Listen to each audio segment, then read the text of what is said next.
hello everyone आज क्रिसमसको दिन क्रिसमसको धेरै धेरै शुभकामना सबैजनालाई मेरी क्रिसमस टु एभ्रिवान म क्रिस्चियन त होइन म हिन्दू ब्याकग्राउन्डबाट हो तर म आजभन्दा 2-4 वर्ष अगाडि चाहिँ मेरो कन्सेप्ट के थियो भने I am from Hindu background I should celebrate only the Hindu why we celebrate the other festival भन्ने मेरो कन्सेप्ट हुन्थ्यो the people are celebrating different type of festival like the Hindu festival Christian festival some other festival why people are following all the traits why they need to celebrate all the things together though they are Hindu they can celebrate the Hindu if they are Christian they can celebrate the Christmas भन्ने मेरो concept थियो I was totally wrong I was conservative जस्तो अहिले मलाई के realise हुन्छ अरे I was very conservative that time के यो मलाई यो मेरो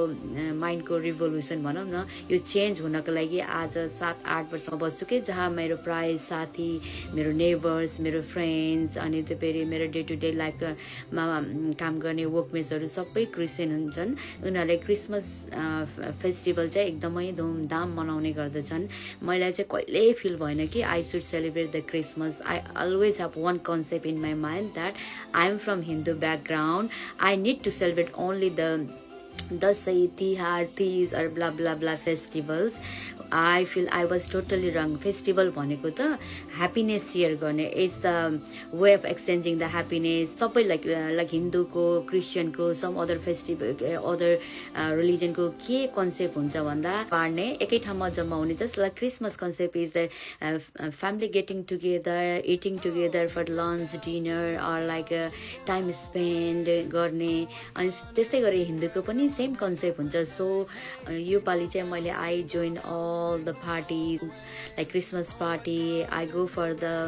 लाइट हेर्नको लागि गएँ अनि मलाई यो चेन्ज आउन मेरो यो रिभोल्युसन यो मेरो माइन्डको रिभोल्युसन आउन आज म यहाँ आएको जब 8-10 वर्ष त भयो त्यो चेन्ज हुनको लागि 10 वर्ष लाग्यो सो आई फाइनल्ली मैले आफ्नो माइन्डलाई चाहिँ के बनायो भने we can celebrate any type of the festival the motto of the festival is हरूलाई कम्बाइन टुगेदर गर्ने खुसी साटासाट गर्ने अनि बसेर मिठो खाना कुरा खाने आफ्नो जोय ह्याप्पिनेस लाइफमा के भइरहेछ भन्ने कुरा धेरै वर्षपछि त्यो फेस्टिभलमा फ्यामिली गेट टुगेदर हुने यो चान्स हो so I don't mind celebrating any type of festivals I am so happy